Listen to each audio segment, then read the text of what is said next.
April આવે એટલે આપણે લોકો ભવ્યથી ભવ્ય કાર્યક્રમનું આયોજન કરીએ, રેલી કાઢીએ, જોશ જોશથી નારા બોલીએ,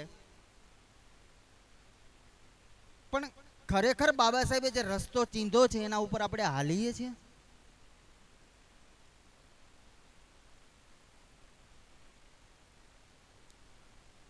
આજે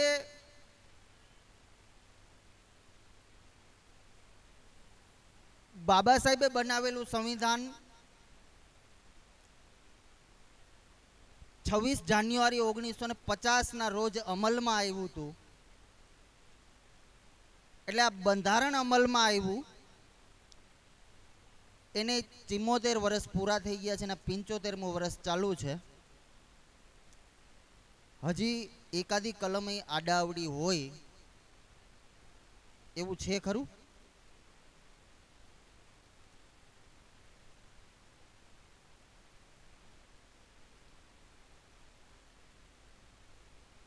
આમાંથી બંધારણ વાંચ્યું કેટલાય?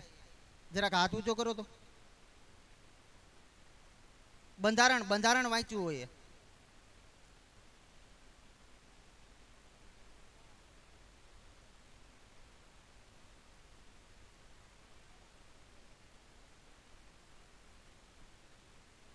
તમે જો અહીંયા કોઈ સ્પીચ દેવા નથી આવ્યો, તમને કોઈ સમજાવવા નથી આવ્યો, પણ કહેવાનો મતલબ એ છે કે આપણે ક્યાં રસ્તે જઈ રહ્યા છીએ. બંધારણ કેટલાય વાંચ્યું તો આટલા મોટા ઓડિયન્સમાં આપણે ઓછામાં ઓછા 100-150 તો બેઠા છીએ ને. 150 માંથી એક માણસ હાથ ઊંચો કરે કે મેં બંધારણ વાંચ્યું છે.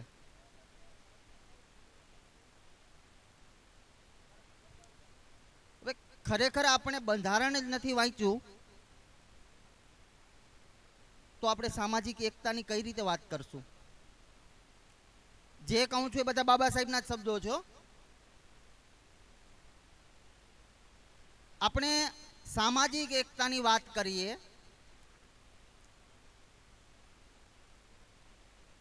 તો સમાનતા, બંધુતા, સામાજિક આર્થિક ન્યાય, આ બધું ભારતનું જે બંધારણનું જે આમુખ છે ને એમાં આપેલ છે.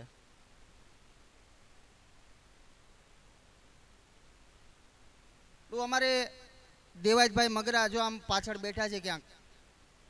એ વડીલ આ બાજુ આવતા રહ્યો ને તો જરાક મજા આવે. દેવાજભાઈ, રમેશભાઈ રાઠોડ, સુરેશભાઈ કાબા, મગનભાઈ પારગી, રમેશભાઈ રાઠોડ, રમેશભાઈ રાખડિયા, હાલો ભાઈ ભરતભાઈ, દિલીપભાઈ, હાલો ભાઈઓ આવી જાવ આ બાજુ, વાત આપણી જ કરવાની છે. હા હા, આપણે ઘેર આવ્યા છે તો વાત આપણી જ હોય ને. આ માણસને આ બાજુ એટલા માટે બોલાવું છું કે ગયા વર્ષે હું અહીંયા આવ્યો હતો અને ત્યારે માઇક લઈને સાચું ખોટું કંઈક બોલતો હતો, બરોબર ને? હવે ગયા વર્ષે હું અહીંયા આવ્યો તો એ કેટલાને ખબર છે? હવે ગયા વર્ષે મેં શું કીધું તું એ કેટલાને ખબર છે? હા બસ જો પ્રશ્ન આ છે. હરસુખભાઈ કાથડ છે ને, એક વખત આને જોરદાર તાળીઓથી બતાવો પેલા તો. એ એટલા માટે કે 26 નવેમ્બર 2023 રોજ હું અહીંયા આવ્યો ને જે કંઈ બોલ્યો હતો ને એ બાબતે એણે મને 2 પ્રશ્ન પૂછ્યા હતા અને આ માટે એનો હું ધન્યવાદ કરું છું. મને કે વિશાલભાઈ તમે આમ કીધું તો એ આમ કેમ?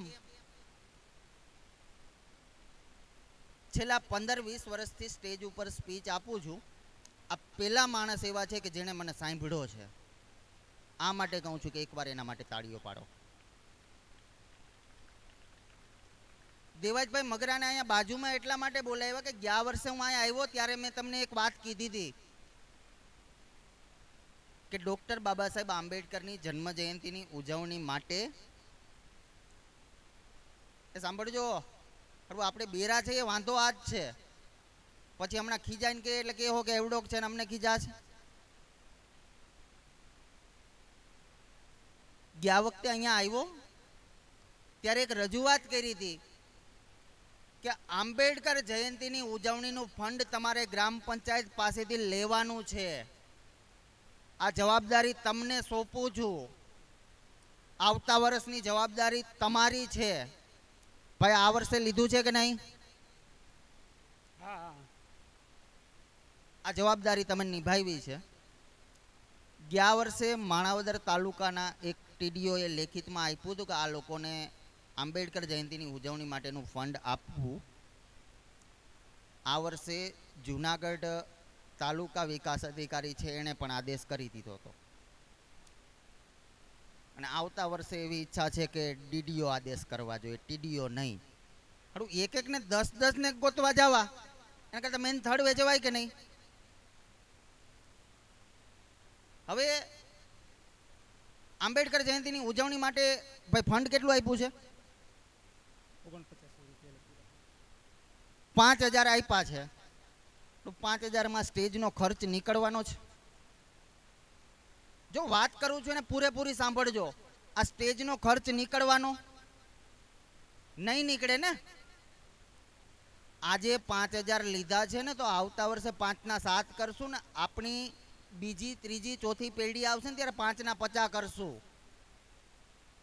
મેન વસ્તુ છે શરૂઆત કરવાની. દેવાજભાઈ મગરા અને અમારે રમેશભાઈ રાઠોડ એક લેટર લખ્યો હતો. માતાઓ તમારે ખાસ સાંભળવાનું છે કેમ કે તમારી પાસેથી ઘણી બધી અપેક્ષાઓ છે.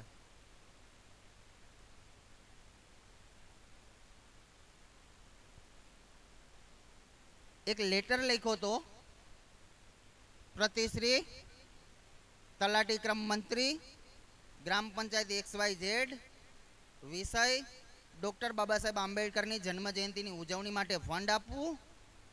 આદર્શ આપ સાહેબશ્રીને જણાવવાનું કે ગુજરાત પંચાયત ધારો આર્ટિકલ 55 સરપંચ અને ઉપસરપંચના કાર્યો આર્ટિકલ 100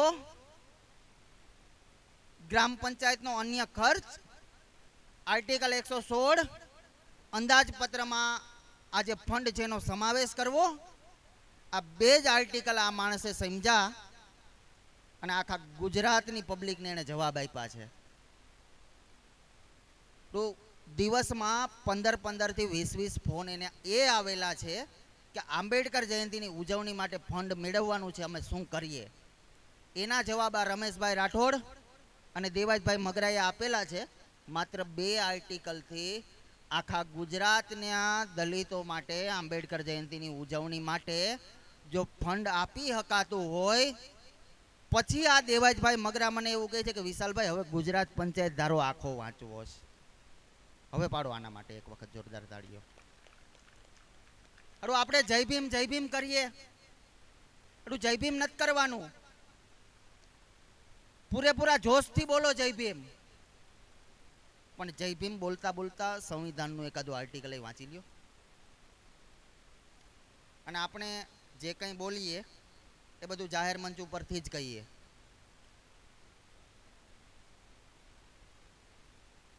કોરોના જ્યારે હાલતો ને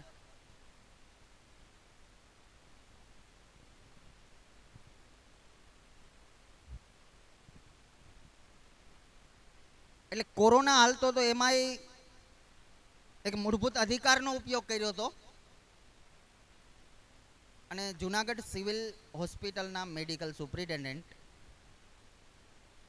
એને જ્યારે કહીએ કે આ વ્યક્તિને ઓક્સિજન જોઈએ છે એમને આપી દેવાનો. શું કામ? આરોગ્ય એ અમારો મૂળભૂત અધિકાર છે. કલેક્ટરને આવું કીધું હતું કે તમે નોડલ ઓફિસર છો, સરકારી હોસ્પિટલમાં સારવાર મેળવવી એ અમારો મૂળભૂત અધિકાર છે અને આપવી એ તમારી ફરજ છે.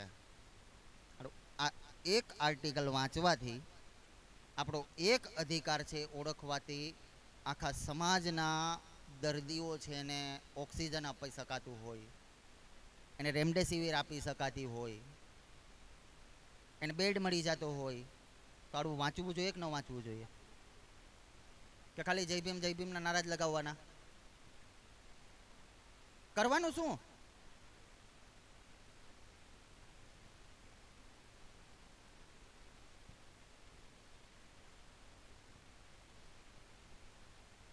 એટલે આવું ઘણું બધું છે.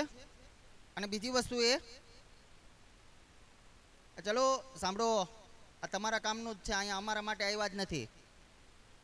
બસ એક નાનકડી સ્ટોરી કહી અને પછી આપણે કાર્યક્રમ સ્ટાર્ટ કરીએ છીએ. સવારે ઉઠી અને હું વોકિંગ કરવા માટે ગયો તો, પાછો આવ્યો એટલે દુકાને એક મારા કાકા મળી ગયા, ખીમાભાઈ મેપાભાઈ કાથડ, સીતાણા, હાલ જુનાગઢ રહે છે. મને કે અહીંયા આવ. એટલે હું એની પાસે ગયો, મેં કીધું બોલો બોલો વડીલ, કેમ છો? મજામાં? કેમ કે જે આપણા કાકા થાય એની સાથે આપણે પર્સનલ સંબંધો હોય.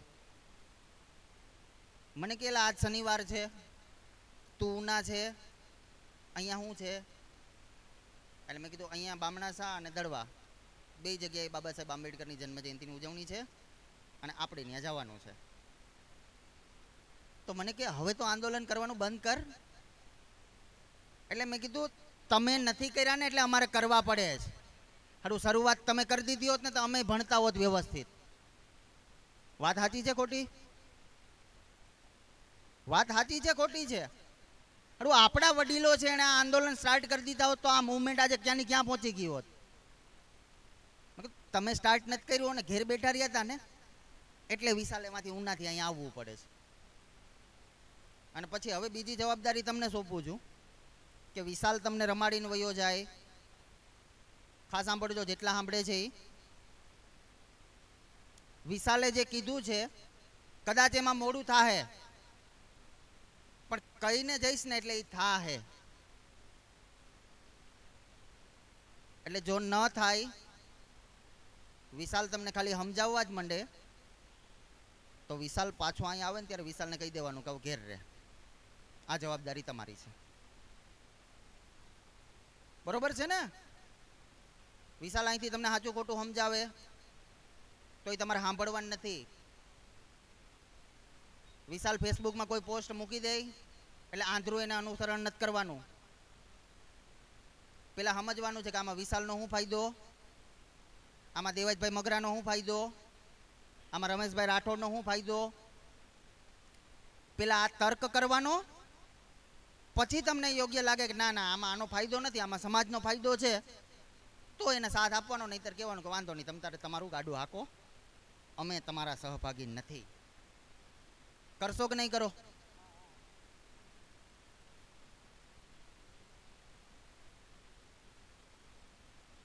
અહીંયા સુધી પહોંચવા એને જ દેવાનો જે સમાજ હિતમાં કામ કરતો હોય. એટલે આ જવાબદારીને નિષ્ઠાથી નિભાવજો. અને એમાં જે દિવસે વિશાલ છે એ ઊણો ઉતરશે તે દી સ્ટેજ ઉપર આવવાનું બંધ કરી દે. તો હવે આપણે કાર્યક્રમની શરૂઆત કરીએ.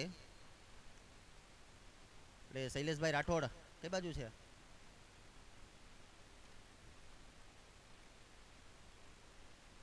જો આપણે મારી રીતો છે ને થોડીક અલગ જ છે. કાર્યક્રમની શરૂઆત આપણે દીપ પ્રાગટ્યથી કરીશું. એ માજી, હા હા, મેં ઓલા ત્રણેય બેઠા છે, આવો દીપ પ્રાગટ્ય કરવું છે. હા તમે બેઠા છો એ જ આવી જાઓ.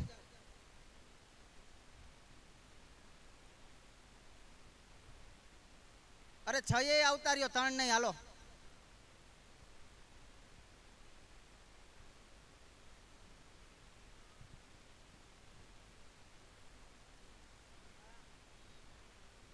હાલો, આવો આવો, આ બાજુ આવો. એ માજી હાલો, કે ટેકાની જરૂર છે તો હું આવું.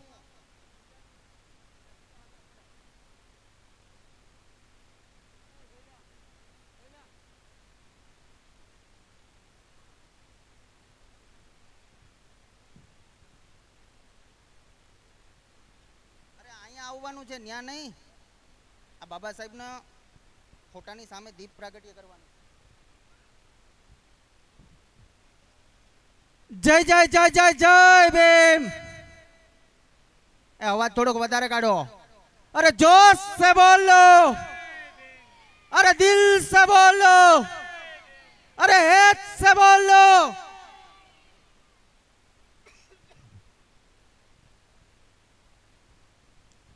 धन्यवाद.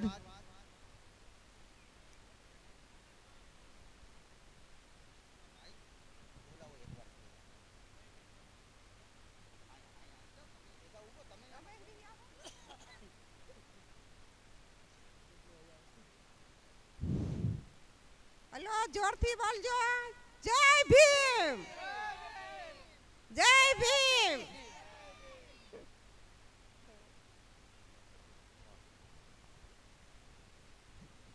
ધન્યવાદ. આને કહેવાય કે અમારી રીત પણ નોખી અને રસમો પણ નોખા, અમારે મન બસ શબ્દો જ કંકુ ને ચોખા.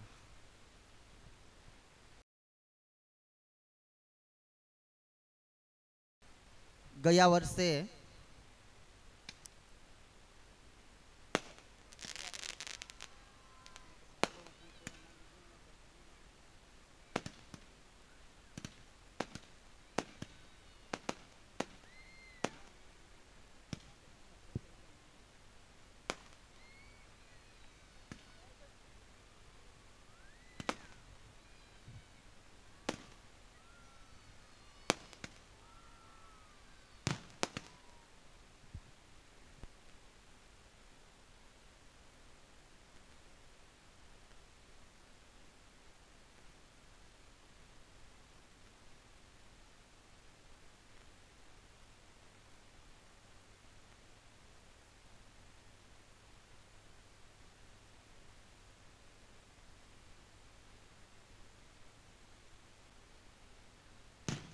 ગયા વર્ષે અમે લોકો અહીંયા જ્યારે આવ્યા ત્યારે અમારી વચ્ચે અમિત રાઠોડ છે હતો. ગયા વર્ષે અમારી વચ્ચે અમિત રાઠોડ છે હતો. આજે આપણી વચ્ચે નથી અને તમે અને હું પણ આપણે કાયમી નથી. પણ જે સ્વજનને આપણે ગુમાવ્યું છે કે જે આંબેડકર જયંતિની ઉજવણીમાં અગ્રેસર રહી અને યુવાનોની સાથે ખભેથી ખભો મિલાવી અને સાથે ઊભો તો, એને યાદ કરીએ છીએ, એમને શ્રદ્ધાંજલિ પાઠવીએ છીએ. એટલે આપણે બધા એમના માટે 2 મિનિટનું મૌન પાડીશું.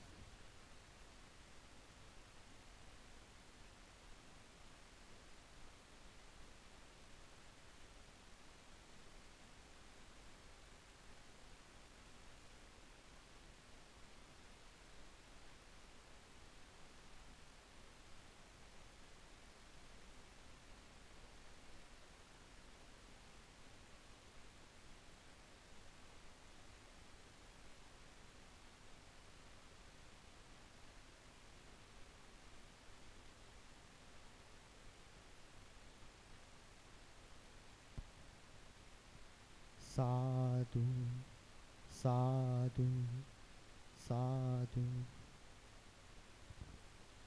હવે જો હું પોતે શિક્ષણનો જીવ છું, મારો મેન આશય શિક્ષણ જ રહીએ અને શિક્ષણ હશે એટલે લડત છે જબરદસ્ત રહે. પહેલાં નોલેજ અને પછી શિક્ષણ. તો સૌપ્રથમ હું શિલ્પાબેન લાલજીભાઈ રાઠોડને વિનંતી કરીશ કે તે અહીંયા આવી અને આજના પ્રસંગને અનુરૂપ પોતાનું શાબ્દિક પ્રવચન આપશે. શિલ્પાબેન રાઠોડ. ઓકે, તો ચલો આવશે એટલે આપણે ફરીથી લઈ લેશું. ત્યારબાદ શિવાનીબેન શૈલેષભાઈ રાઠોડ. શિવાની છે કે નહીં અહીંયા આવે છે?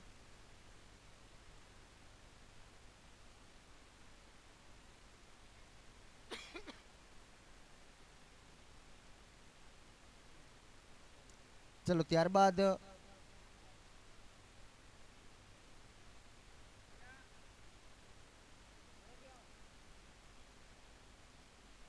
મારું વિશ્વા ધોરણ 6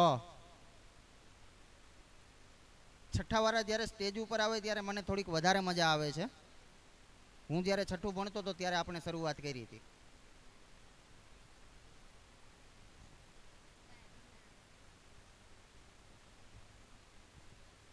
नजारों में नजारा देखा ऐसा नजारा नहीं देखा, नजारों में नजारा देखा ऐसा नजारा नहीं देखा, आसमां में जब भी देखा मेरे बाबा भीम जैसा सितारा नहीं देखा, आसमां में जब भी देखा मेरे बाबा भीम जैसा सितारा नहीं देखा. बाबा तेरी कलम के बल राज करते हैं हम, बाबा तेरी कलम के बल राज करते हैं हम, तेरी कन्नी पे नाज करते हैं हम, तेरी कन्नी पे नाज करते हैं हम. बदलेगा वक्त और जमाना भी, जय भीम के उद्घोष से आगाज करते हैं हम. દલિતો અને પીડિતો માટે જીવન સમર્પિત કરનાર ડોક્ટર બી.આર. આંબેડકરને મારા સતસત નમન છે. હું આસ્થા મારું આજ આપ સૌને ડોક્ટર બી.આર. આંબેડકર વિશે થોડું ઘણું કહેવા માંગીશ, તો આપ સૌ તેને શાંતિથી સાંભળવા નમ્ર વિનંતી. ડોક્ટર બી.આર. આંબેડકરનો જન્મ 14 એપ્રિલ 1891ના રોજ મધ્યપ્રદેશના મહુ ગામમાં થયો હતો. તેમના પિતાજીનું નામ રામજી સકપાલ અને તેમની માતાનું નામ ભીમાભાઈ હતું. રામજી સકપાલ લશ્કરીની શાળામાં શિક્ષક હતા અને ભીમાભાઈ ભીમરાવને નાનપણમાં મૂકીને જ અવસાન પામી ગયા હતા. ભીમરાવ ભણવામાં અતિ તેજસ્વી હતા, પરંતુ તે વખતે તેમની મહારજ્ઞાતિ નીચી ગણાવાના કારણે તેઓને વારંવાર દુઃખ સહન કરવા પડતા હતા. આ બધું જોઈને તેઓએ દૃઢ સંકલ્પ કર્યો કે તે મોટા થઈને આ અન્યાયને દૂર કરશે. ભીમરાવના પ્રભાવથી પ્રભાવિત થઈને વડોદરાના મહારાજ સયાજીરાવ ગાયકવાડે તેમને ઉચ્ચ શિક્ષણ માટે શિષ્યવૃત્તિ આપી. ત્યારબાદ તે વિદેશમાં ભણવા ગયા, પીએચડી થયા. ત્યાર પછી તે ભીમરાવમાંથી ડૉક્ટર ભીમરાવ આંબેડકર બન્યા. ભીમરાવને ભારતમાં નોકરી તો મળી ગઈ હતી, પરંતુ તે અસ્પૃશ્ય હોવાના કારણે તેમની ઓફિસનો પટ્ટાવાળો જ તેમની સાથે ગેરવ્યવહાર કરતો હતો. આ સામાજિક અન્યાય જોઈને તેઓએ મુકના એક પાક્ષિક શરૂ કર્યું, જેમાં તેઓએ ઘણા સામાજિક અન્યાયો દૂર કર્યા છે. બાબા સાહેબ પ્રખર દેશભક્ત હતા. તેઓએ આઝાદીની લડતમાં મહત્વની ભૂમિકા ભજવી હતી. દેશ આઝાદ થયો, બંધારણ ઘડવાયું અને ડૉક્ટર બી.આર. આંબેડકર બંધારણના ઘડવૈયા કહેવાયા. ડૉક્ટર બી.આર. આંબેડકરે સ્ત્રીઓની સ્થિતિ સુધારવા માટે ઘણા પ્રયત્નો કર્યા છે અને તેઓના પ્રયત્નો સફળ પણ રહ્યા છે. તેમના જીવન ઉપર બુદ્ધ, કબીર અને જ્યોતિબા ફૂલેનો પ્રભાવ હતો. તેઓને પુસ્તકો વાંચવી ખૂબ પસંદ હતી. તે રાત્રે મોડે સુધી પુસ્તકો વાંચ્યા કરતા હતા. બાબા સાહેબ જેવા જ એક મહાન માણસનું નામ છે જે જોગડિયા સાહેબ. જે જોગડિયા સાહેબે આપણા સમાજના લોકો માટે ઘણા પ્રયત્નો કર્યા છે. તેઓએ આપણા સમાજના દીકરા દીકરીઓને આગળ વધાવ્યા છે. દિવસ રાતે મહેનત કરીને આપણા સમાજને આગળ વધાર્યો છે. એટલે હું જે જોગડિયા સાહેબને સતસત નમન કરું છું. આવા મહાન દલિતોના ઉદ્ધારક, દેશભક્ત, દલિતોની બેલી, સ્ત્રીઓના પક્ષધર ને મારા સતસત નમન છે. 6 ડિસેમ્બર 1956ના રોજ બાબા સાહેબ આંબેડકરનું અવસાન થયું. फूलों का बहारों में लिखा, रातों की कहानी सितारों ने लिखी. हम नहीं है किसी के गुलाम, हम नहीं है किसी के गुलाम, क्योंकि हमारी कहानी बाबा साहेब ने लिखी है, क्योंकि हमारी कहानी बाबा साहेब ने लिखी है. मौत का डर उनको लगता है यारो जिनके कर्मों में दाग है, मौत का डर उनको लगता है यारो जिनके कर्मों में दाग है. हम तो बाबा साहेब की औलाद है यारो, हमारे तो खून में ही आग है. हम तो बाबा साहेब की औलाद है यारो, हमारे तो खून में ही आग है. शिक्षित बनो, संगठित रहो, संघर्ष करो. जय भीम, नमो बुद्धाय. બસ આ ગર્જના હોવી જોઈએ. હવે જો આમાં બે ચાર મુદ્દાઓ આવ્યા એટલે એકાદ પંક્તિ આપણે કહી દઈએ. બાબા સાહેબ બરોડામાં બેઠા ને પછી રડ્યા કમાટી બાગમાં અને ત્યારે નક્કી કર્યું કે હું મારી જાતિ નહીં છુપાવું. આજે હું તમને કહું છું, કદાચ કોઈ પૂછે ને કે તમે કેવા છો, એટલે તમારો જવાબ હોવો જોઈએ કે અમે આ દેશના મૂળ નિવાસીઓ છીએ, આ દેશના મૂળ માલિકો છીએ. તમે ને હું સિંધુ ખીણની સંસ્કૃતિના અવશેષો છીએ. આ દેશમાં આપણે જ હતા. અને જે લોકો આજે આપણને પૂછે છે ને કે તમે કેવા છો, આ લોકો બહારથી આવેલા છે. અને આ ડીએનએ કહે છે, હું નથી કહેતો, વિજ્ઞાન કહે છે. એટલે જ્યારે પણ જાઓ, જ્યાં પણ કોઈ પણ પૂછે, એટલે જવાબ એવો હોવો જોઈએ, અમે બાબા સાહેબના અનુયાયી છીએ, અમે આ દેશના મૂળ માલિકો છીએ, અમે આ દેશના મૂળ નિવાસીઓ છીએ. શું કામ? આ બધી વસ્તુઓ છે ને એ બાબા સાહેબે આપણને વ્યવસ્થિત ચોખ્ખી કરીને આપી છે.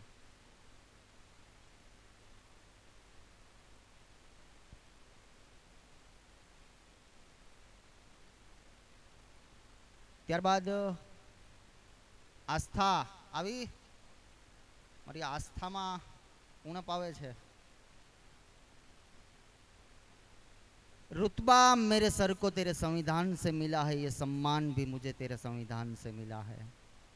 रुतबा मेरे सर को तेरे संविधान से मिला है, ये सम्मान भी मुझे तेरे संविधान से मिला है. औरों को जो मिला होगा वो मुकद्दर से मिला होगा, हमें तो मुकद्दर भी तेरे संविधान से मिला है. अड़ू संविधान न होत तो हजी पण आपणी आ स्थिति न होत. आस्था आस्था आया आया आया. જય ભીમ જય ભીમ જય ભીમ જય નમો બુદ્ધાય. હું વિશ્વા મારું ચોટા ગામની દીકરી અને દડવા ગામની ભાણેજા જે બાબા સાહેબ વિશે થોડું ઘણું કહેવા માંગીશ, તો શાંતિપૂર્વક સાંભળવા નમ્ર વિનંતી. ए रुतबा मेरे सर को तेरे संविधान से मिला है, ए रुतबा मेरे सर को तेरे संविधान से मिला है, ये सम्मान भी तुझे तेरे संविधान से मिला है, ये सम्मान भी तुझे तेरे संविधान से मिला है. औरों को जो मिला है वो मुकद्दर से मिला है, औरों को जो मिला है वो मुकद्दर से मिला है, हमें तो मुकद्दर भी तेरे संविधान से मिला है, हमें तो मुकद्दर भी तेरे संविधान से मिला है.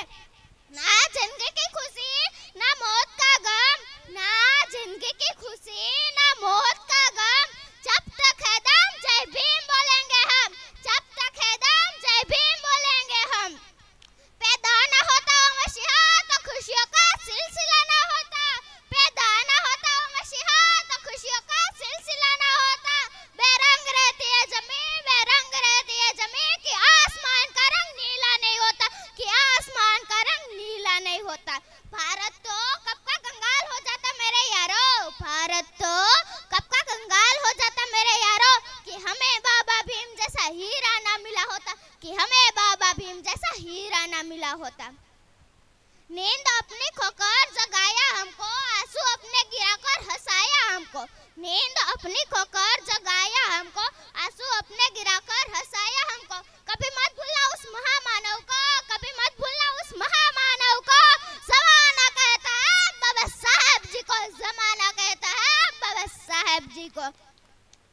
कर गुजर गए वो मेरे भीम थे, कर गुजर गए वो मेरे भीम थे, दुनिया जगाने वाले भी मेरे भीम थे, दुनिया जगाने वाले भी मेरे भीम थे. हमने तो सिर्फ इतिहास पढ़ा है यारो, हमने तो सिर्फ इतिहास पढ़ा है यारो, इतिहास बनाने वाले भी मेरे भीम थे, इतिहास बनाने वाले भी मेरे भीम थे. विद्या विना मति गई, मति विना नीति गई, विद्या विना मति गई, मति विना नीति गई, नीति विना गति गई, गति विना संपत्ति गई, नीति विना गति गई, गति विना संपत्ति गई, संपत्ति विना शुद्ध नासीपास थयो, संपत्ति विना शुद्ध नासीपास थयो. આટલો મોટો અનર્થ વિદ્યા વિના થયો, આટલો મોટો અનર્થ વિદ્યા વિના થયો. ડોક્ટર બાબા સાહેબ આંબેડકરને ભારતનું રત્ન મળ્યું હતું. ડોક્ટર બાબા સાહેબ આંબેડકરે બધા ભારતીયોને સમાન હક અપાવ્યો હતો, સ્ત્રીઓને ભણવાનો હક અધિકાર અપાવ્યો હતો. આ ફક્ત આપનાર છે ડોક્ટર બાબા સાહેબ આંબેડકર. પહેલાના સમયમાં દીકરીઓને દૂધપીતી કરી નાખવામાં આવતી હતી, એટલે કે મારી નાખવામાં આવતી હતી. અત્યારે છે કોઈની તાકાત કે મને કે મારા જેવી દરેક સમાજની દીકરીઓને દૂધપીતી કરી નાખવામાં આવે, એટલે કે મારી નાખવામાં આવે. સ્ત્રીઓને ભણવાનો હક, સ્ત્રીઓને બહાર જવાનો હક, સ્ત્રીઓને નોકરી કરવાનો હક. અત્યારે તમારી દીકરી કોઈ પણ શાળામાં ભણે છે તે હક આપનાર છે ફક્ત ડોક્ટર બાબા સાહેબ આંબેડકર. ડોક્ટર બાબા સાહેબ આંબેડકર આપણા માટે તે સંઘર્ષ કર્યો છે, તે લડ્યા હતા, તે હક માટે તેને કુરબાની આપી હતી અને એનું જીવન એક સંઘર્ષ હતું આવા મહામાનવ કે જેની વાત કરતા મારી આંખોમાં આંસુ આવે છે કારણ કે તેને આપણા માટે કુરબાની આપી અને આપણે તેના બતાવેલા રસ્તા પર પણ નથી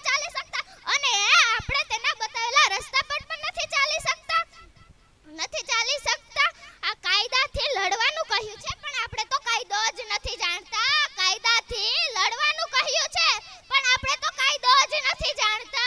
કલમને તમારી તાકાત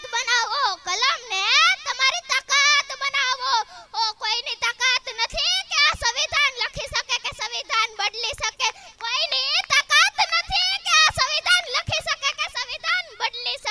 મને કાયદો સમજાવવાનો પ્રયત્ન ન કરતા. હું એક કોમમાંથી આવી છું જેને કાયદા બનાવ્યા છે. ધર્મના પાઠ મને ના પઢાવતા, ધર્મના નામે મને ના ડરાવતા.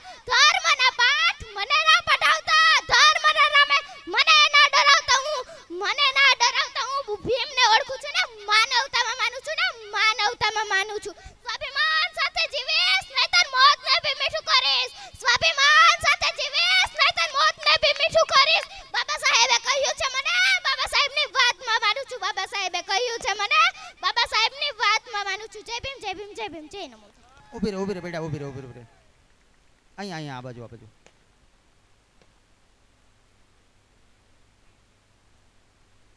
चल आ प्रोत्साहन मारा तरफ थी. शिक्षा शेरनी का दूध है, जो पिएगा ना वो दहाड़ेगा, और जब वो दहाड़ेगा हर रास्ता साफ होगा. સ્વાભિમાનથી જ્યારે અવાજ થાય ને ત્યારે કોઈની તાકાત નથી કે રોકી શકે. બેટા ખૂબ આગળ વધ અને ભવિષ્યમાં ક્લાસ 1 ઓફિસર બન એવી અપેક્ષા. આપણી વચ્ચે હરિભાઈ કણસાગરા ઉપસ્થિત થયા છે તો એમને દલિત સમાજ દડવાના આંગણે અમે આવકારીએ છીએ અને યુવાનોને વિનંતી કરીએ છીએ અને સાથે સરપંચશ્રીને વિનંતી કરીએ છીએ કે ફૂલહારથી તેમનું સ્વાગત કરે. હરિભાઈ કણસાગરાનું ફૂલહારથી સ્વાગત કરશે સરપંચશ્રી હરિભાઈ કણસાગરા.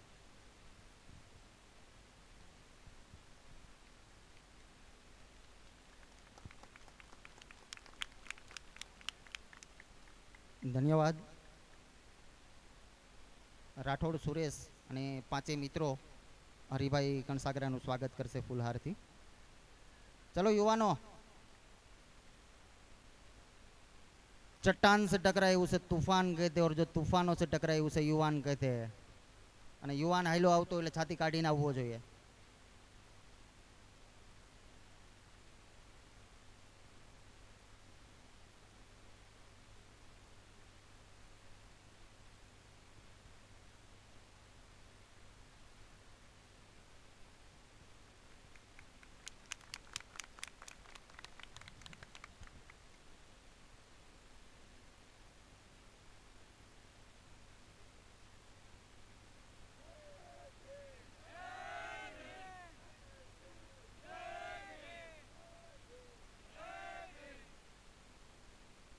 ધન્યવાદ. હરિભાઈ કણસાગરા તરફથી આજના આ પ્રસંગમાં 5100 રૂપિયા છે એ ભેટ સ્વરૂપે આપે છે. આ તકે સમસ્ત દલિત સમાજ દડવા તરફથી હૃદયપૂર્વક આભાર માનું છું.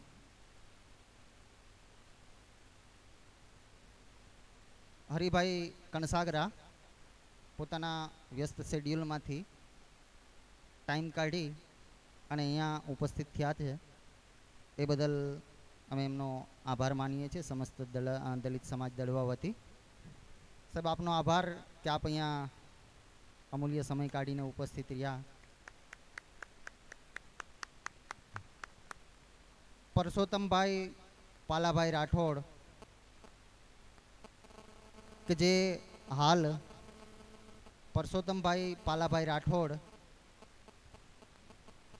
કે જે દડવા ગામમાં ગયા વર્ષે સારા એવા માર્ક્સ લઈ અને પાસ થયેલ છે. તો આવા વિદ્યાર્થીઓ અને વિદ્યાર્થિનીઓ જેમને પ્રોત્સાહન સ્વરૂપે એક શિલ્ડ આપી અને પ્રોત્સાહિત કરે છે. એક વિદ્યાર્થીના જીવનની સૌથી અમૂલ્ય ક્ષણ હોય ને તો એ ક્ષણ છે કે જ્યારે એ સ્ટેજ ઉપર કોઈ શિલ્ડ લેવા જતો હોય. કારણ કે આખા વર્ષની મહેનત હોય અને એ મહેનતનું આ ફળ છે. તો મહેનતનું ફળ છે ને એ બધાને મીઠું જ લાગે. અને આ વિદ્યાર્થીઓ કે જે આવનાર સમયમાં આપણા સમાજનું ભવિષ્ય છે એમને આ શિલ્ડ આપીને સન્માનિત કરી રહ્યા છે. તો એ તકે હું એમનો ખરેખર હૃદયપૂર્વક આભાર માનું છું કે આ વિચાર છે એમને આવ્યો. યુવાનો, આ વર્ષે શિલ્ડ આવશે એટલે આવતા વર્ષે બીજા 10 વિદ્યાર્થીઓ છે ને એ મહેનત કરવા પ્રેરાશે.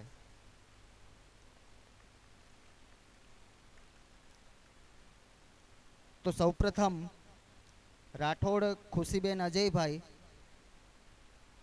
કે જે ધોરણ 10 ની અંદર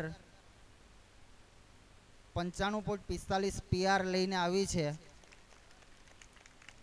તો હું સાહેબ શ્રી પરસોત્તમભાઈ રાઠોડને વિનંતી કરીશ કે તેમને શિલ્ડ આપીને સન્માનિત કરે. રાઠોડ ખુશી, ચલો તાળીઓ પાડો, એ મફત છે. ધન્યવાદ. સાહેબ ઊભા રહેજો. રાઠોડ ઈશાબેન પ્રકાશભાઈ ધોરણ 10માં 86.80% સાથે પાસ થાય છે. રાઠોડ ઈશાબેન, ચલો વડીલો કસરત કરો.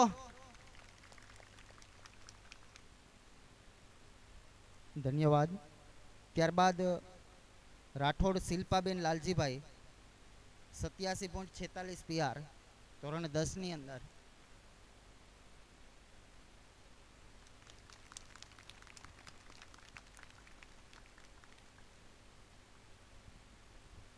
ધન્યવાદ સાહેબશ્રી. સાહેબશ્રી છે એમના દીકરી ફાલ્ગુનીબેન કે જે પોતે પણ અત્યારે જિલ્લા પંચાયત પોરબંદરની અંદર જુનિયર ક્લાર્ક તરીકે સેવા આપી રહ્યા છે. તો હું એમને વિનંતી કરીશ કે તો રાઠોડ હર્ષિત કુમાર જમનભાઈ કે જે ધોરણ 10 ની અંદર 86.89 PR લઈ આવ્યો છે.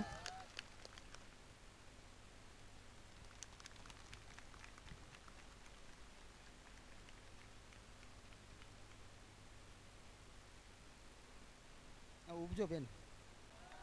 78.84 PR.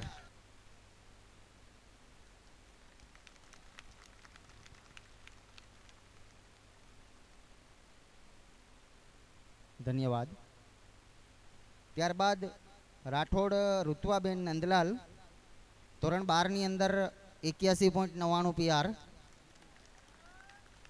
સાહેબશ્રીના પુત્ર એવા નિકુંજભાઈને હું વિનંતી કરીશ કે તે આવી અને શિલ્ડ આપી સન્માનિત કરે.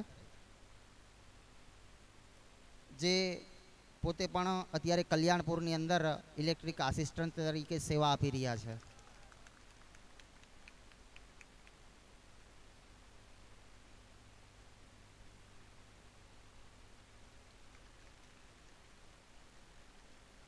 રાઠોડ રુચિતાબેન જમનભાઈ 70 PR.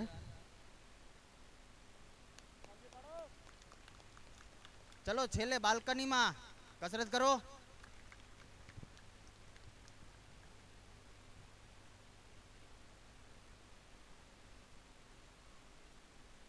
કે ધન્યવાદ.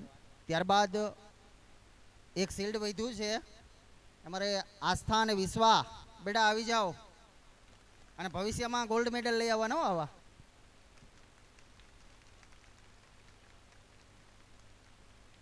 ધન્યવાદ. ચલો હવે આપણે બાબા સાહેબ આંબેડકરના ભજનો છે એ સાંભળીશું. ખાલી ડોલવાનું નથી, શબ્દો સાંભળજો અને જીવનમાં ઉતારજો. હવે આપણે કલાકાર શ્રી ભાવેશ બાપુ કે જેમને માણવાના છે, એક કલાકાર માટે બસ એક પંક્તિ યાદ આવે છે. कौन कहता है कि कलाकार मरते हैं उन्हें तो जिंदा दफनाया जाता है. कौन कहता है कि कलाकार मरते हैं उन्हें तो जिंदा दफनाया जाता है. यकीन ना है तो इसकी कब्र खोद के देखना, आपकी तालियों की गड़गड़ाहट सुनने को वो जिंदा पाया जाएगा.